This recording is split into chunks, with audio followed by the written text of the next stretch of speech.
Back on CBS Sports HQ, some turn their attention to the playoffs, others to draft day. April, sooner than you think. Can't come soon enough for the Tennessee Titans, who, with this game-sealing fumble return by Derek Barnett, secured a loss, and with that, the first overall pick. Taking a look at your draft order, 1 through 12 as it goes. Titans, Browns, Giants, Pats. The Patriots, with their win on Sunday, falling not just out of that top spot, but down to 4. And with a quarterback, not the end of the world, but you held all the chips coming into Sunday. That belongs now to the Titans. Joe Musso back in studio alongside our draft analyst, Ryan Wilson, who has been working on this topic for quite some time. And if you sense a joy bubbling off of him, it's because it's no longer a moving target. We have the draft order, and we also have Ryan's most recent mock, all of his work, as always, on CBSSports.com. Let's take a look at that work. Cam Ward at 1, quarterback in need in Tennessee, time to move on. Sherrod Sanders at 2, quarterback in need in Cleveland always, but you can't move on. At 3, the athlete, Travis Hunter, going to the New York Football Giants. You can see the work the rest of the way. I'll sign off on 10 for you here. Will Campbell going to Chicago. But let's keep our attention there at 1 through 3, starting with 1. It's quarterback, but it's Cam. Take me through your analysis. Yeah, it's Christmas #1 for me because the regular season is over, so draft season is official. And also make a note, 109 days until the actual NFL draft on April 24th. Cam Ward going to the Tennessee Titans. Clearly, a year and a half ago, when you drafted Will Levis, 2nd overall in the 2nd round, that has not worked out. Brian Callahan, the new head coach, did not bring in Will Levis. He arrived afterwards, and clearly if you bench Will Levis during the course of the season, you need a plan, and that plan for me is Cam Ward. And you might say, hey, wait a second, Ryan, what about Sherrod Sanders? And I would say 1 is 1 and 1 is 1A, and it's going to be which flavor of ice cream you like the best. The difference for me right now, and I'll be honest, coming into the season, you talk to scouts, and they had Cam as probably a late day 2, early day 3 guy with a lot of things they needed to work on. Some of those things were getting through his reads better, which he did this season. Playing on time, he didn't do it early in the season, but he got better over the last month or so. He has a better arm. He's a little bigger right now as I eyeball him. We'll find out in the pre-draft process exactly how tall he is compared to Sherrod. And he moves better in space. And the takeaway for me is this, Joe. We live in an NFL world where you have to be a top-flight athlete. We just spent a lot of time talking about Bo Nix and the athleticism he brings to that position for the Denver Broncos. Shador's a good athlete.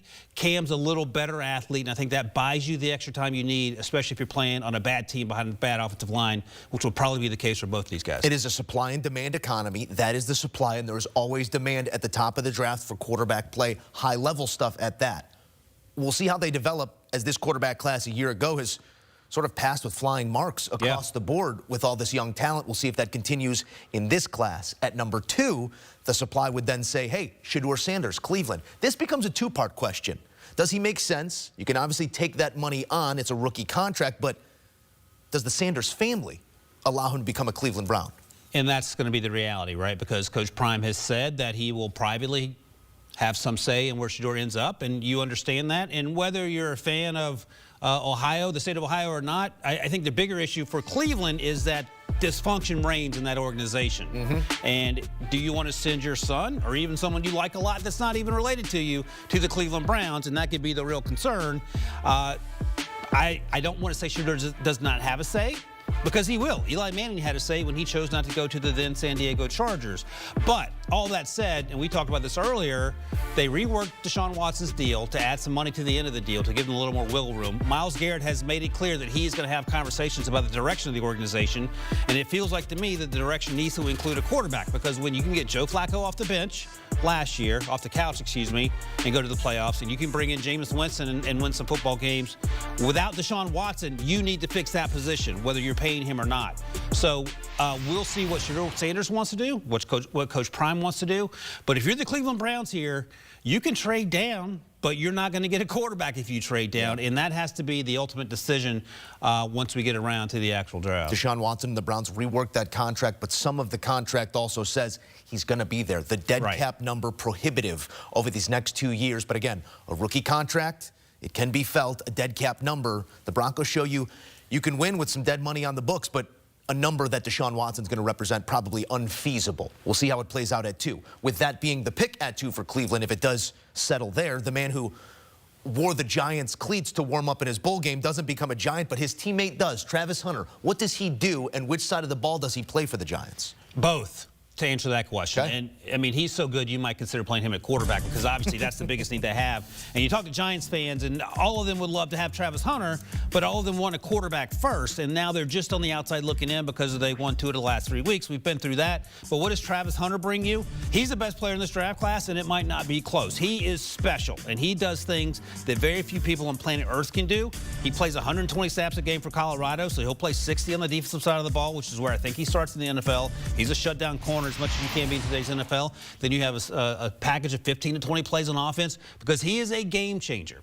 Now, we'll see what happens when big NFL cornerbacks get their hands on him, the Ahmad Gardners, the Patrick Surtains, but he is special. And I think outside of getting a quarterback, which clearly is what they need, and you have to solve that problem in some way, shape, or form in the coming weeks and months, Travis Hunter is a layup. You draft Travis Hunter understanding that you are not going to get fired because you drafted Travis Hunter. There might be other reasons for that, your ultimate demise, but it won't be because of the Heisman Trophy winner and what he brings to a football team. You got any more of those quarterbacks back there? Right. Ryan Wilson doing the work here as draft season is now upon us. Ryan, we appreciate you. As always, as joy reigns in the Wilson household. Here's a look again at that draft order.